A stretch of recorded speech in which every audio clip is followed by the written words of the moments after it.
Hey everybody, so today I'm here to talk all about Remi's reflux story. If you guys are new to my channel, my videos, I have two daughters, Sophie, who is 3 years old, and Remi, who is almost 2, and they have both suffered through reflux. I've already shared Sophie's story, so I will have that linked in the drop box and also in the cards for you guys to watch, because they had very different forms of reflux. They both were diagnosed with reflux, GERD, and failure to thrive, but they had very different cases. So if you're looking for more of like a baby who spits up from reflux and weight gain issues and GERD and all that stuff that I have mentioned, then definitely go watch Sophie's. But with Remi, as you can see from the title, she had a very different experience.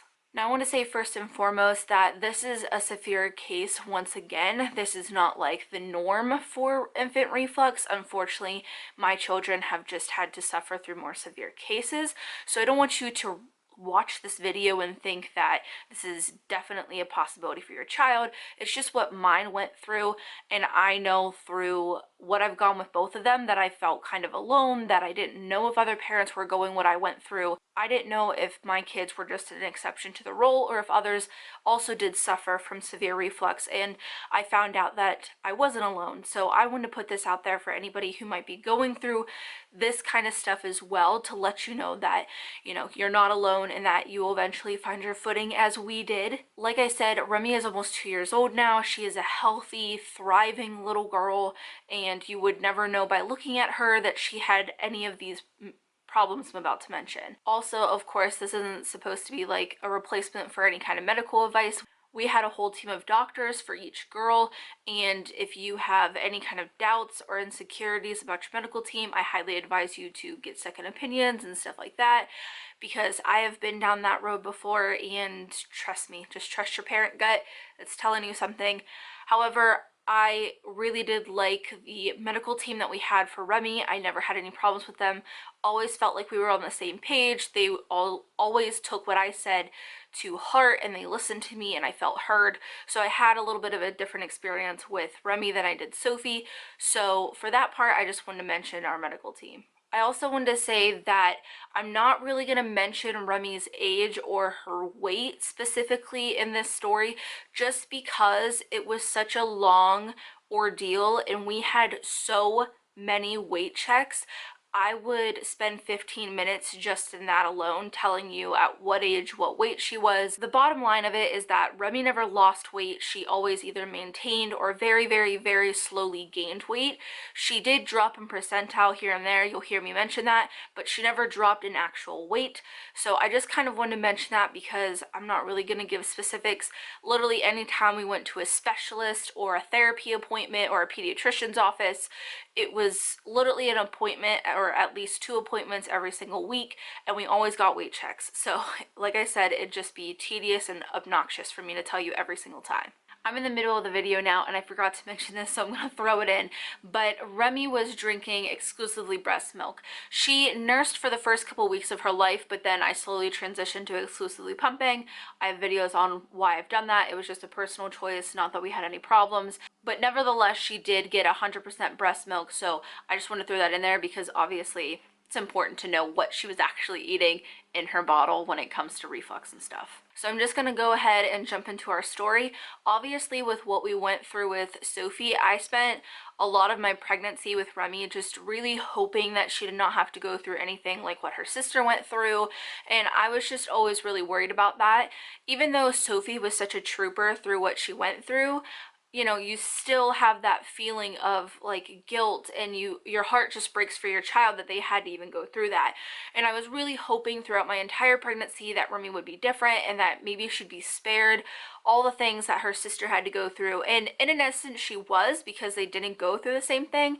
However, they just had opposite ends of the same illness, and at the end of the day, Remi kind of went through a little bit more than Sophie did. So there was a lot of emotions with Remi that I didn't have with Sophie. Of course, Sophie's journey was emotional, but with Remi, I felt even worse because I felt like maybe I should have known how to stop this. I should have noticed sooner. Maybe I could have done this because I've already been through it once before. There was a lot of like guilt that I put on myself just because I did have the experience with Sophie and I felt like that should have prepared me for Remi. However, that wasn't the case because like I said, they did have opposite ends of the spectrum of the same illness, and looking back on it now, I'm not so hard on myself, but definitely in those moments I had a lot of that. But I just kind of want to mention that first and foremost because there was just a huge portion of my pregnancy I spent hoping that Remi wouldn't have to go through this kind of stuff. And for the first like 3-4 weeks of her life, she was great. She was a great eater, she was a great sleeper, didn't really notice anything. She did have some of those regular newborn can be normal kind of symptoms that I'd mentioned with Sophie that, looking back on it now, I think that maybe it could have been a sign of reflux. However, like I said before, they can be totally normal. Stuff like snoring and hiccups.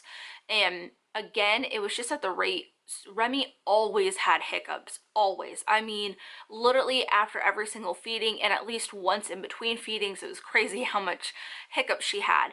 And she would also snore, and it wasn't kind of like a cute newborn snore. It was like really raspy and kind of like, I don't know, just sounded very wet and raspy. So to me, that wasn't, I don't know, it was like teetering on the edge of not really being a normal newborn snore. However, it was like at around a month that I started noticing more reflux signs. She was waking from like a dead sleep screaming. That was one of the dead giveaways that I felt like something was wrong. She was also arching her back a lot, which was also another red flag to me. And then lastly, she started refusing the bottle. So when we noticed those, we took her to the pediatrician, explained what was going on, and this pediatrician is the one that we got towards the end of Sophie's journey. With Sophie, we had started off with a pediatrician, and that just didn't work out. If you watch her story, you'll know why. And then we switched to a different pediatrician in the same practice, and that's who we had throughout Remi's experience, and it was a much better one. She was a lot more proactive, so when we did take her in at a month and we talked to her about the symptoms, she was like, it definitely does sound like she's experienced reflux. And she was also a lot like really confident in what Mark and I had to say. I don't know if it's just because she trusted us because of our previous experience, or if I don't know what it was, but I just felt like she trusted our word a lot more. So when we said we were noticing red flags, she really did take that to heart, and she started us on some Zantac. After like a month on Zantac, it was doing a little bit, but it just wasn't doing enough. The main reason that we were put on medication was because of Remi's pain, and it wasn't taking all of it away. And it was because of that reason, and because when we went back to talk about the Zantac, we noticed that she wasn't gaining appropriately anymore. I don't remember specifically if she was maintaining or if she was just gaining super slowly at that point, but we just knew it wasn't where it should be, and it was because of both of those reasons that we decided to go to a higher and stronger medication. We got started on Nexium, and it was within like I think a week or two that we really started to see some relief with it. It was relieving her symptoms in between feedings, so she was sleeping really well between them, and she wasn't waking up anymore. She really wasn't too fussy or anything, but the feedings themselves were still a nightmare. She was around like 2.5 months by now, and it was a huge struggle to even get her to eat between 1 to 3 ounces. She definitely should have been eating that, if not more, at that age, and it was just an absolute struggle to get it into her. And these feedings were so emotionally and mentally draining that Mark and I had to like trade off when he would be home, because they would be 30 to 45-minute ordeals. She would not just, I don't know, like refuse the bottle. It was like, I don't know, like a refusal so intense that it was just exhausting to feed her. She would literally arch to the point where she'd be almost completely out of your lap. She would shake her head back and forth like this just to avoid the bottle. She would gag if you put the nipple in her mouth. She would cry and scream, obviously, and that was like a lot of it. She would do a lot of screaming, and it seemed to us like it was just like a vicious cycle of like she was hungry and she wanted to eat, but at the same time she was refusing to eat. So it was really confusing to us, and I should have said, I need to backtrack for a minute. Like, when I started noticing those reflux symptoms, I noticed that because she wasn't spitting up, it was probably more than likely silent reflux, and that's the big difference between the girls. I should have mentioned that back then, but Remi, I mean, I could probably count on one hand the amount of time she ever spit up in her life, and even when she did, it wasn't very much. So I knew that it wasn't the same kind of reflux that her sister had suffered from, because Sophie was like a chronic vomiter, so it was just a very different ball game from the start, and I kind of had an idea that it was. But it was because of these feedings and how intense they were that we went back to the pediatrician, and we told her that the Nexium was doing good in between feedings, but the feedings themselves were still really horrible. I think she honestly saw how run down and emotional I was, because I think I almost started crying in the doctor's office when she asked me to explain what they were like. And that's when she asked me if I could just stick around and wait for Remi's next feeding and feed her in front of her. And then she also wanted to try feeding Remi. So I was like, okay, that's fine. So I stuck around, and when I showed her, she was very concerned at what it looked like and how long it took and everything. And then when she tried, she was also unsuccessful. She had tried like a different couple things. And it was after that that she told me that this was definitely like way above like silent reflux and trying to refuse a bottle and out of just general discomfort and stuff. There was something more serious going on, and she wanted us to go get a swallow study because she was worried about Remi either having penetrations or aspirations of the airway. The difference between those two is aspiration is when it actually goes into the airway. It can get in people's lungs, they can get infections because obviously fluid and especially food and stuff should not be in your lungs. So that is a huge deal. And then penetrations is when it hits the airway, but the airway closes off, so it just kind of comes back out, but still nonetheless it's going where it's not supposed to. So that's the reason why we had a swallow study done. I didn't even know what a swallow study was. It was never mentioned to me with Sophie, and I think that's just because Sophie never had a problem with eating. It was just her keeping down her feeds. So that's why I think we never had one done with Sophie, but nevertheless it was something new that I had to kind of prepare myself for. And basically, if you've never had one of those or you don't know what it is, a swallow study is where they ask you to bring in what you're feeding your child and what you feed them with on a normal basis, and they are going to sit them in a car seat like kind of chair that's really upright, and it's basically like a video x-ray, and they're watching this child drink whatever it might be. Well, it's barium, but then they do different kind of thickens of barium and stuff to see if some thickens are better, some are worse, you know, whatever it might be. And they're using your bottle with your stuff, and they're watching this go down and seeing what's happening in their esophagus and in their airway. So once the swallow study was done, they did have a couple of techs and also a speech therapist who was there. They said that the pediatrician would go over with me like thoroughly what everything was, but that they were seeing penetrations of the airway, and they did advise me to thicken her breast milk. Now with breast milk, you need a gum-based thickener. You cannot use infant cereals. You cannot use more of like the starchy, powdery things that are used in formula, because those are just going to be broken down by the enzymes in breast milk before they can do their job to thicken. So you need a gum-based thickener, and they gave me a whole bunch of samples to hold me over until we met with our pediatrician where she could prescribe it and whatever. But nonetheless, they kind of told me what type of thickener, because there are different levels. There's different levels of thickener that you can have, so they set me off with the right ones, and we basically kind of knew what was up. So at the pediatrician's office, she told us the same thing, but she also diagnosed Remi with dysphagia, and there's a specific dysphagia that she diagnosed her with because there's several different kinds that you can have, but I don't remember the exact name. It was very long. She did write us that prescription for the thickener. However, our insurance did not cover it, so we had to find it at a medical supply store, which was hard to hunt down in the first place, and we had to pay out of pocket for that. So we were thickening her breast milk, and we were just watching how that went. When you get a swallow study done at the children's hospital that we were referred to, you immediately have to follow up with a feeding eval. So she was also going to be seen by a speech pathologist. She was also referred to a GI whenever our pediatrician wanted the swallow study done. So at this point, we had two specialists and also her pediatrician, and they were all hoping that if we could treat the dysphagia, that hopefully paired with the Nexium, her symptoms would slowly start to go away, she'd start eating better, and she would gain more. I also wanted to say, basically ever since the appointment where my doctor tried to feed her, she watched me feed her, we started trying to dream feed Remi. If you never heard about that, it's basically when your child's asleep, you try to feed them. And that might sound a little scary, and it doesn't work for all children, but it did work really well for Remi. The problem with Remi is that she wanted to eat, but there was a lot of pain and discomfort associated with eating, so that's why she would refuse.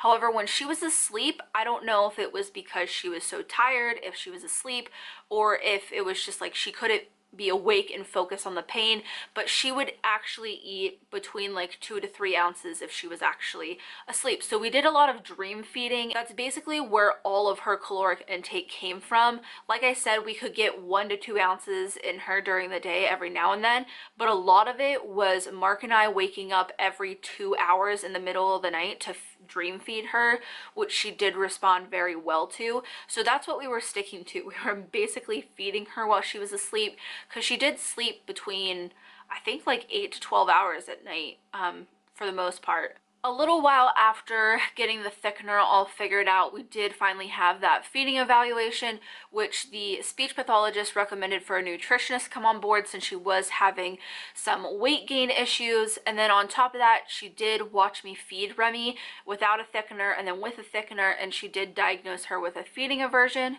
That is basically what it sounds like. She has an aversion to eating. She has a ton of pain and discomfort and just general bad feelings around eating. So she'll basically do anything and everything to get out of it. They also did mention formula at this point, but since Remi, for the most part, was just slowly gaining weight, I was really hesitant on using formula. Again, it was a decision that I made the same with Sophie. I just felt like I wasn't ready to do it unless it was absolutely medically necessary. You know, taking into account my kids' what seems to be GI issues, I felt like formula might just do nothing but further complicate that, and that's the only reason why I said no to formula. I wanted to wait until it was absolutely necessary. There was also talk again of tube feeding, especially since Remi would just refuse the feeding altogether. It was a lot more serious of a talk than it was with Sophie, and it was all very emotional. It was also emotional because we were going to these specialists who were in a children's hospital. It was about an hour away from our home one way, so I was spending a lot of my days at these appointments because we would have them staggered in between all 3 specialists up there. So I'd spend quite a few hours at the hospital itself. It'd be a couple hours drive here and back, and it was just a lot. I was also obviously exclusively pumping at the time. Sorry, there's like something floating in front of my face. And it was a lot. It was a very, very, very emotional time for me. I was not spending a ton of time with Sophie because, again, I was going to all these appointments at the hospital with Remi, which, you know, Sophie was with her grandparents and she loved it, and I don't think she really ever missed me. But as a stay-at-home mom, I definitely felt like I was not there, and, you know, I could be and stuff like that. And I was dealing with that on top of Remi being sick and just wanting to help her and being so emotional over the fact that, you know, babies don't do a whole lot of things, but one of the things that they love to do is eat. And it was so heartbreaking to me that she had such a negative experience with it that she just didn't want to eat. Like, that fact was heartbreaking to me, on top of finding the time to pump every 2 to 3 hours in the hospital, which they had lactation rooms and they were amazing about. So I was able to do it, but I don't know, there was just a lot of times that I sat in the lactation rooms and I would just cry while I was pumping, bouncing from appointment to appointment and eating almost all my weekly lunches in a cafeteria at a child's hospital. And, you know, I feel like being in that environment, it's like a mixed emotions. You feel so heartbroken that your child's there, but there are obviously children who are suffering like way worse and going through so many more traumatic things. So it's like a whirlwind of emotions, especially when you're newly postpartum. You know, like, my heart was breaking for all these other kids, but it was breaking for my daughter, and it was breaking for my daughter at home. And I don't know, it was a hugely emotional time, and it wasn't just for me, it was for Mark. You know, with exclusively pumping, one of the benefits is that other people can feed your baby. Mark has always loved to feed them, and it wasn't easy with her. It was really, really hard. Basically, no one other than Mark and I could feed her because we were the only ones who could actually get something in her. and it wouldn't result in everybody like sweating and screaming and crying. And it was just a lot emotionally. There was just a lot of days that we would just like sit and cry together, and you know, just really hope that eventually we would see a light at the end of the tunnel. I think my main motivation through getting through both of these was just the fact that I wanted to help my kids feel better. You know, it's very easy to feel like it's all overwhelming, especially when you have specialists and different appointments, and you have to go all kinds of different places. You have other children, you have other commitments, you have a life, you have a husband, you have a family. Like, it's a lot. But at the end of the day, we all just want our kids to feel better, so you do whatever that means. So there was a lot going on during this time, to say the least. She did end up doing a little bit better for a couple weeks. I think everybody got really hopeful, and she even gained pretty well in those 2 weeks, I believe. But it wasn't long before she started regressing, and we found that the thickener, while it was helping with her dysphagia, it was also making her work harder. Obviously, it's thickening a liquid. They have to work harder to get it out of the nipple, but that was kind of counteractive with Remi's case, because she was already having enough troubles with feeding and burning too many calories, and the refusal and the way to, like, basically with how long her feedings were and how much activity was going on in them and not just feeding. Like, her feedings were pretty, I can't remember how the nutritionist explained it, but they weren't doing much. So to add on top of that the fact that she would have to work even harder for her milk or her nutrition, it just didn't make any sense. So we found that if we fed her on a slower flowed nipple with unthickened milk, that she was eating pretty well. And she also had another swallow study done, and we saw that it was like okay, like the dysphagia was not happening if we used that slower flow nipple but not thickened. So that was helpful, and that kind of helped in a little bit of way, but she still had a lot of symptoms from the feeding aversion. It was basically the pain of her reflux paired with her feeding aversion that was really the biggest obstacles to overcome. They were very like closely wound together, so it was really hard to treat them because it felt like you couldn't fix one without fixing the other, and they're just two separate problems but very intertwined. So it was difficult, and with her feeding aversion, we were just given different techniques to help her learn to not hate feeding, which is really hard because you first have to do some trial and error in trying to figure out what works best for your kid, but then after that you have to switch gears and do things really consistency. You can't slack off, you can't change things, because that might result in them going back to disliking feeding. So basically what worked the best with Remi was side feeding. We would hold her in our arms like this, and she would be on her side, and we would have to feed the bottle pretty horizontally, still obviously tipped enough to put some milk in her mouth, but this way it would pull in her cheek and she could swallow it and she could suck when she was comfortable doing it. It wasn't like she was on her back and the bottle was tipped and like she felt like things were coming towards her airway. So that helped a good bit. And she also liked whenever we would feed her in baby wear. So she was pretty vertical and we would hold it still pretty horizontal, so it would still kind of like pull in the bottom of her mouth. And again, she could swallow it when and if she was ready, and she really liked that. I think she also just liked being close to us. It was like she was pretty calm. She also always loved to be swaddled, so I think that also helped her feel better as well. But all in all, those two different things did help quite a bit. I will say that the night feeds were still the majority of the nutrition that she was getting. However, those night feeds slowly became larger in quantity. She started eating more basically, so that was relief as well. And basically when it came to the pain of her reflux, she was maxed out on meds. They told me, both her GI and her pediatrician said she's on the strongest and the maximum dose that she can have when it comes to meds. So instead of trying to find more medication or a different medication, even though we wouldn't have found one because it was the most powerful that she could have had, but I was really trying to search with something to work with things, to work with the techniques that we were using to fight the feeding aversion, and also work with the medication for the reflux. And it was in an appointment with her nutritionist that the nutritionist said, you know, whenever you decide to start solids, which we had to get a green light from the speech pathologist, but she was just kind of chatting to me about stuff, and she said you should add some coconut oil to her solid foods whenever you do start that, so it could add some extra calories. And I thought, well, why can't I do that right now with her breast milk? And she was like, I'm totally good with that. That actually sounds like a really good idea. And so I talked to her speech pathologist, which she was fine with because the nutritionist was. My pediatrician was a little skeptical, and the GI just, I don't know, I don't think he really felt one way or another. And my pediatrician was just skeptical about it, I think, because she'd never really heard about it, but they all backed whatever my decision would be around it. Her nutritionist had given me a set amount of extra calories she wanted me to give her, so with that I just went off the nutrition label, off of the coconut oil that I had, and I was able to get that exactly. And I did give it to her in a couple different ways. I basically broke it into 2 different dosages. It basically ended up being about 2 teaspoons of coconut oil a day, and I either gave them in fresh warm bottles of breast milk.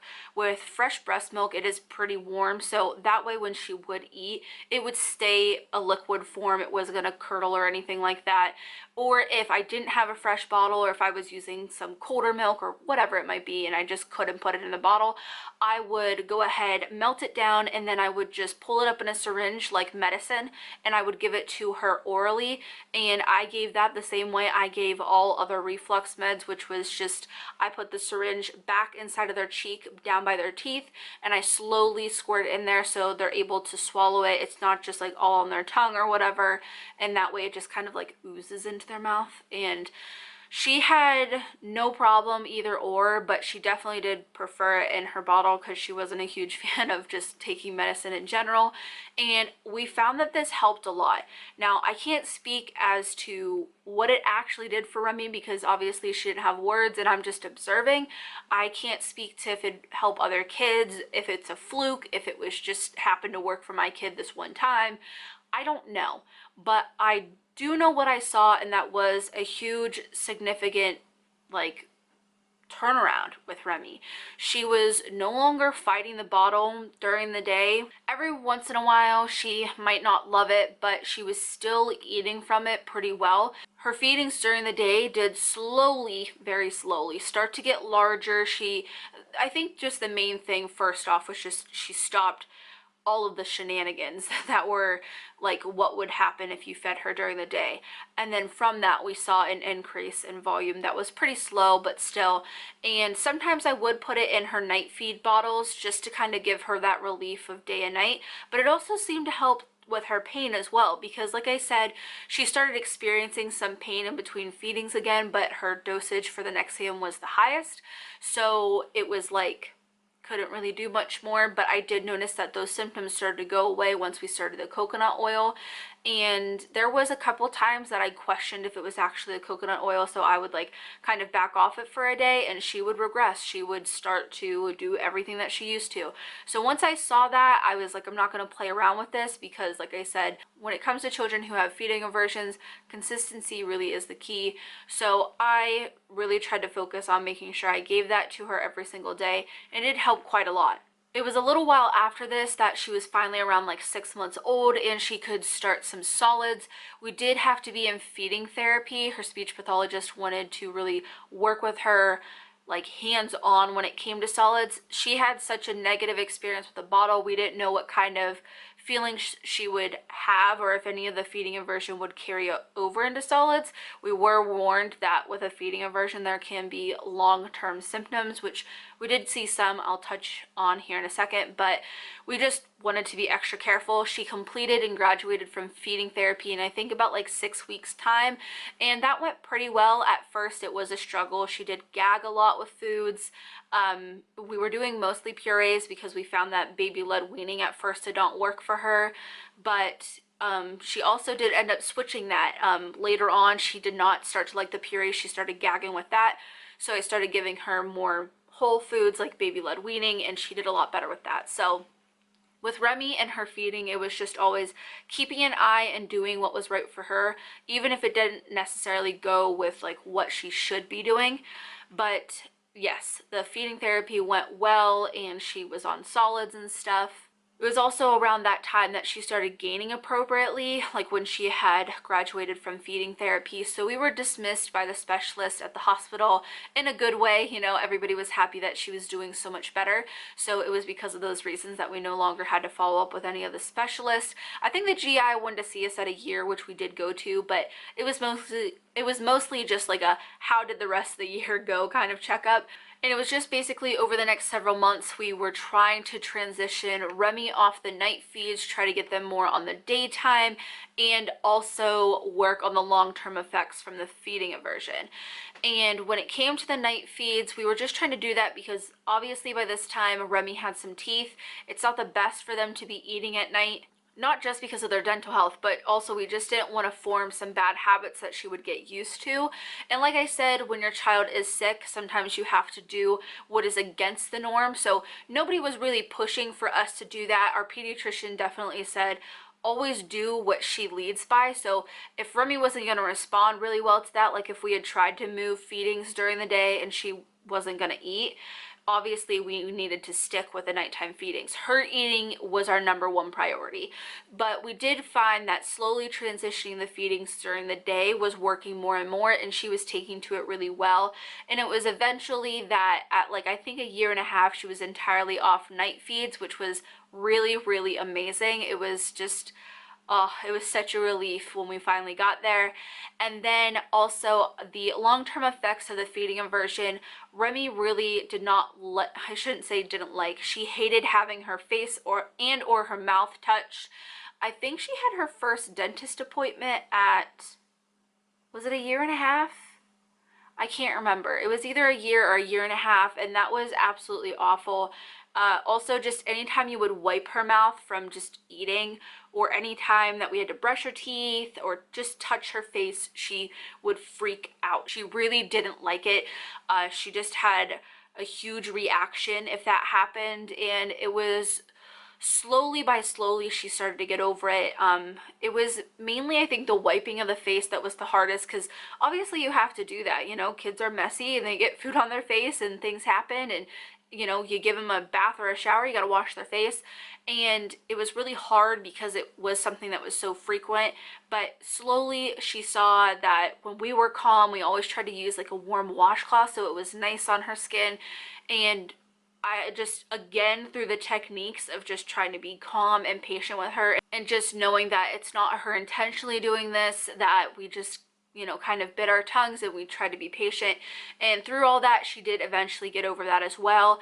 She's still not a huge fan of having her face wiped now, but it's nothing near what it used to be. She doesn't cry really anymore. She will hold her breath every once in a while, but she is doing a lot better from all of that. And that's basically just like where we are today. She eats and drinks like a normal little girl. You would never know that she ever had a feeding aversion. Like I said, every once in a while she will hold her breath if we wipe her mouth, but just again, it just comes down to patience and knowing that she's not doing that on purpose. It's just like something her brain has tried to tell her that she has to do. And I don't know, all in all, like I said, it was a very emotional experience. I think partly because I did have another child at home and I felt guilty for all the time that I was spending trying to fix Remi's issues. It took time away from me and Sophie. I did try to make the best out of that. They had this little bookstore and I would buy a book for Sophie every time we took a trip, and that is basically how we have so many books in this house, because we went up there a ton. So she got a ton of books, and you know, that was something that I felt like I could at least give a little silver lining to Sophie about. And of course, like I said, she was with grandparents, so like she loved that time, but she was just such a trooper through all of it. And like I said, it was a really emotional time for both Mark and I, and It was hard for him also because Mark could not go to every test or lab or specialist appointment or hospital visit or pediatrician weigh-in. Like, there was just so many appointments that it would have been impossible for anybody who just didn't have a job to keep up. So that was also a little, you know, emotional for him, because you want to be there for them and you want to be there every step of the way, but it's hard when, you know, you're the like sole provider for your family. And I just had a lot of emotions because I was trying to exclusively pump and keep my schedule and go to all these appointments but still be home and make the most of my time with Sophie. But that was also hard because of how difficult it was to feed Remi, and we were both not getting a lot of sleep because, like I said, every 2 hours we were up at night dream feeding her. And it was, all in all, it was just a really emotional time in our lives. So, you know, my encouragement to anybody who's going through silent reflux or dysphagia or any kind of feeding aversion, you know, it might be a long journey, but you will get there and you're not alone.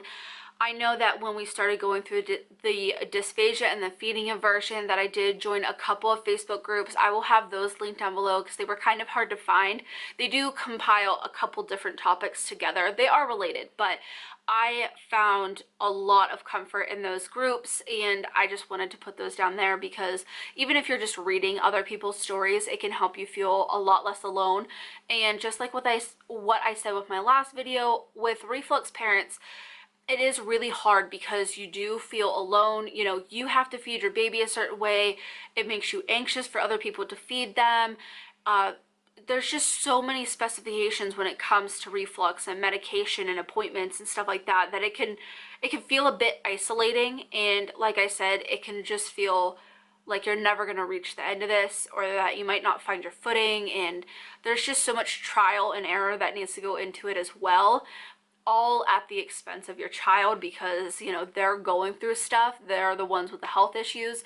It's just very emotional. So trust me, I understand where you are and you will get through this. And one of the biggest things you can do is just like lean on each other and talk to each other. Because, you know, I would text Mark on those days that I would just cry in the lactation rooms, and he was like one of the biggest things that helped me get through it. Also, if you know friends who have been there, done that, definitely talk to them. I had a friend, Kyria, who was just phenomenal in my experience with Remi, because it was just so emotional that I needed somebody to talk to who had been there as a mom. And she definitely understood where I was coming from, and she was just, oh, like, Kyria was just such an amazing help, such a great shoulder to lean on, and I'm so thankful for her, because I could have called on her night and day and she was always willing to talk to me, and she understood where I was coming from. And that means a lot as a reflux parent, for someone to say, I get where you're coming from and I'm here to listen and I'm just here to let you know you're not alone. It means a ton. So that is about everything with Remi's story. And like I said, she's a healthy, thriving little girl. I didn't mention this, but she was hitting all her milestones just as Sophie was, which is a relief, because obviously if their weight gain issues start affecting milestones, that's a huge red flag as well. And just like with Sophie, I didn't learn until after the fact of like looking over the official records of everything that Remi was also diagnosed with failure to thrive and also GERD. But again, I think that was just because it wouldn't be helpful. I don't know, just hearing what your child's diagnosed, I could basically know that too. Like, I knew she was having weight gain issues. I knew that, you know, her reflux was a lot more severe than just general infant reflux. So I kind of knew those things anyway. So to tell me that she was diagnosed with them probably wouldn't have done much more than to just stress me out. And just like with Sophie, she lost the failure to thrive diagnosis after so long. And like I said in Sophie's video, I do believe it's just our pediatrician wants to see a certain amount of growth over a certain amount of time. And when she met that, she lost the diagnosis. So everything is good with Remi now. You know, like I said, she's a perfectly healthy, happy little girl, and you would never know that she went through all this. I think out of all this, I've just learned that just because you go through one thing with one child does not mean that you're going to be equipped with everything that you need to know for the next child. And that is something that just really shined through in all this. And I try not to be hard on myself anymore, because everybody did act as fast as we could with what information we had and just, you know, taking her lead and stuff. But Again, I just wanted to share this story in case any of you out there are going through it. If you are, my heart goes out to you. I know it's a very difficult time, but like I said, you will eventually find your footing, and I hope that you and your littles start feeling better very soon. I will have those Facebook support groups linked down below. They're amazing. Make sure to check them out if you need them. But I hope you guys enjoyed the video, and as always, thanks for watching.